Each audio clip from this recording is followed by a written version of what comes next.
Okay, so we're going to run the overhead on this Zetter engine that Chucky and I are in the process of rebuilding, and the tractor is a UR1. Yeah, UR1 series Zetter. This one specifically is a 7711, but this should carry over to like pretty much anything else in that whole generation. So some precursors, you're going to need some tools. You're going to need a set of feeler gauges. I always like to have a paint marker on hand. This one needs a Phillips or a flat blade screwdriver. Some of them use like an Allen or a hex. And a 17mm wrench. We already have the engine on top dead center, and we've verified that because we had the timing cover off. The marks are lined up. If you don't have that, what you can do, grab your, this is the intake valve, okay, intake rocker. You can see that's loose and that's loose. Since they're both loose, that means this first piston on cylinder number 1 is at top dead center on a compression stroke. So that means we can adjust both of these, okay? So there's, other manufacturers have a way of doing this to where they say, okay, you can do cylinder number 1 exhaust and intake, cylinder number 2 intake, cylinder number 3 exhaust, and cylinder number 4, intake. Zetter doesn't put that on there for whatever reason, so this is the way I do it. I've got cylinder number 1 on top dead center. I go over here, the intake valve is down considerably on cylinder number 2 and the exhaust is not. So I can adjust the exhaust and then I'll mark it when I'm done. Cylinder number 3, now both of these are loose, so I don't know what stroke it's on. I'm going to leave it alone. Since the exhaust on number 4 is down and not an overlap, I can adjust the intake. So what I'm going to do is on this one, I think it is 0.25 millimeters, which is about 10 thousandths. And these filler gauges actually have the number 4 metric and standard on them, so that's nice. So we don't have exactly a 25, so we'll do 10. So there you go, 0.254. That's really close. Yeah, it's close enough. So what you do, make sure that your filler gauge is clean. You stick it underneath, right in between the valve and the rocker. Loosen your nut up a couple of turns. Take your screwdriver down, and the first thing, you tighten your screwdriver down until you can't. Okay, so now I can't pull it. Okay, if you watch my fingers, get up here. I've just barely got my fingers on here, and I'm just barely tightening it down until it stops. Okay. Now, if I pull it, it's very, very stiff. That's exactly where it needs to be. So hold the screwdriver tight. Run your jam nut all the way down,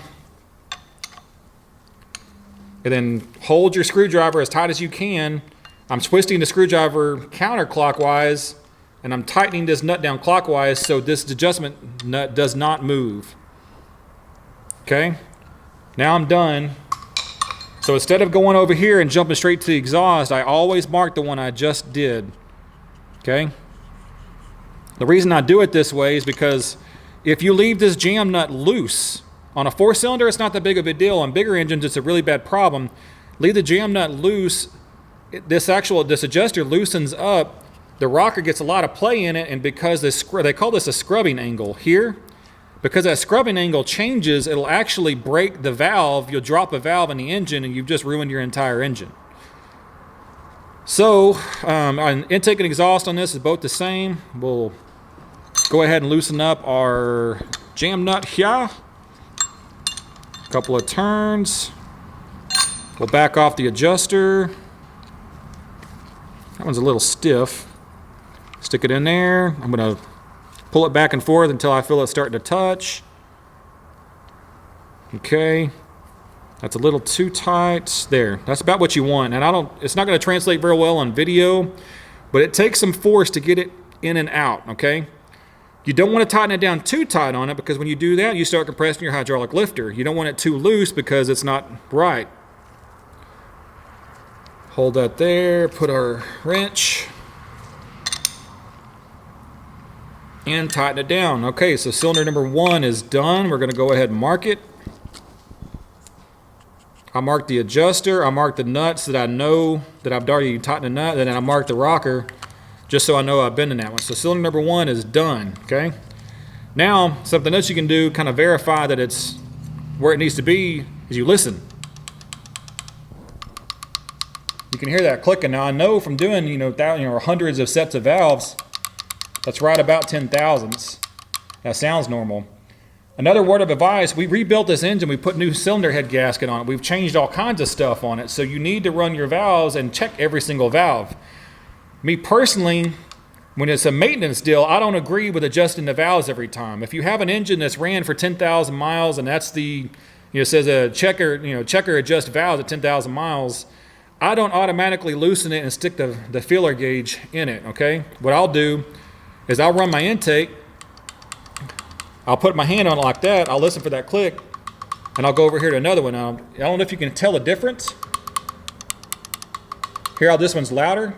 That means that the feeler, the distance between here is a little bit more. So if we put our feeler gauge in there, it's really, really loose, okay? So if you're doing under the maintenance, then I would go ahead and change this and get it the same with everyone. If it's sounds just like the other one and you can fit your gauge in there just like the other one, don't loosen it up, don't adjust it, it's fine.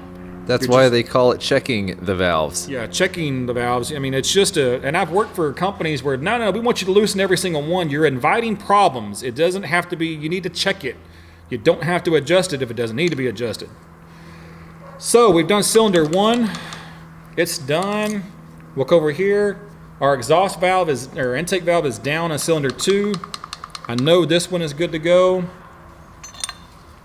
We're going to go ahead and loosen this one. This one sounds like it's got about 10 thousandths in it. Sounds just like the same. So I imagine if we put this in here, it's going to be, it's just a hair loose. So you do it to where it takes a little bit of pressure to slide it in and out there. Tighten our nut down.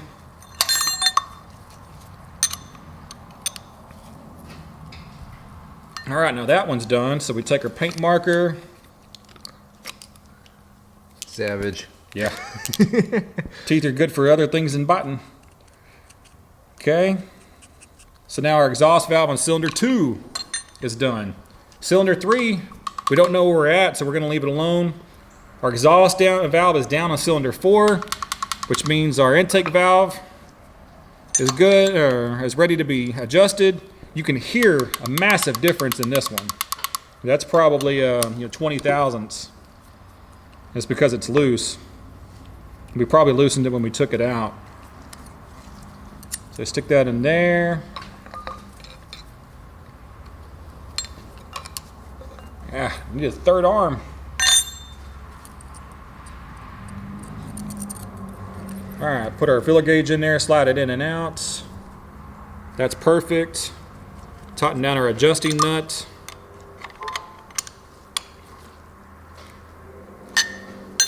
Make sure it's German torque.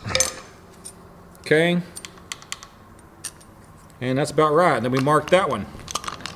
And then basically we just keep moving so we can move all of these rocker arms, and then we adjust them and mark them until we have marks on all of them, right? Exactly right. So now you can listen. All right, so my head's like right here. It sounds like it's just in stereo.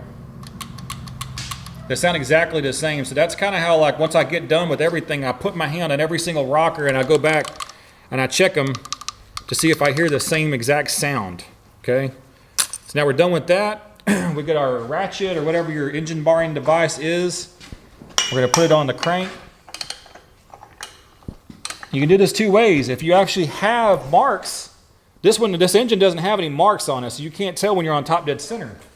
We put a mark on the crank because we know, but if let's say you don't have a mark on the crank, this one is in TDC, so what I'm going to do, I'm going to wait, I'm going to watch this intake go all the way down. I'm going to roll the engine over till this goes down, it'll go back up, and it'll be what's one called an overlap. As soon as this exhaust valve starts going down, there will be tension on the intake valve and tension on the exhaust valve.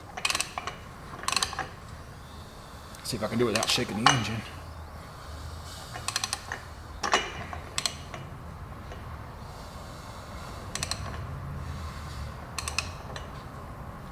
Okay, so watch my exhaust valve. I'm going to go back just a hair.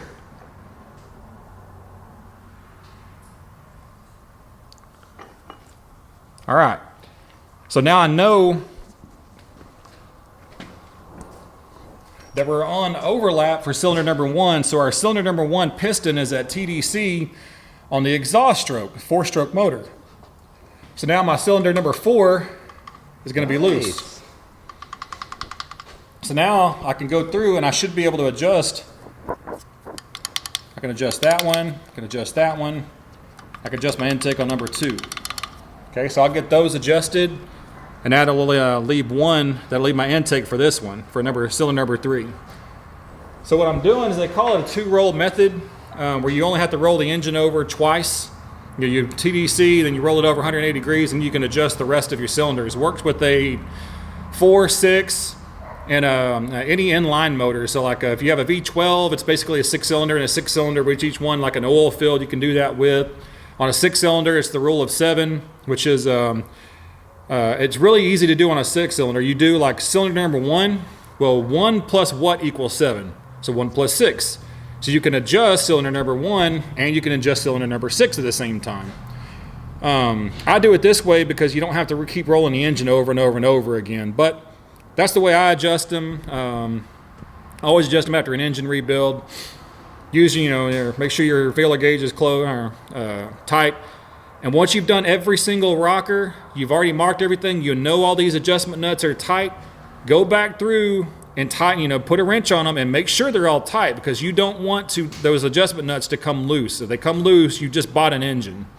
You're pulling the piston back out, you're buying a head, you're buying everything. So just recheck every single one of them. These are more critical than rechecking head bolts to me, because I can loosen a head bolt, lose a head gasket, and have to replace a gasket. You leave these loose, you're buying a ton of parts and a ton of downtime. But that's it. That's how we adjust it, and the Zatoa is this much closer to running. Cool. Thank you very much, Steve. Everybody, a friendly reminder, there's some links in the video description below to a lot of the tools and equipment used in this video, and a link to Steve's channel as well. Thank you. Thanks, and get out and fix something.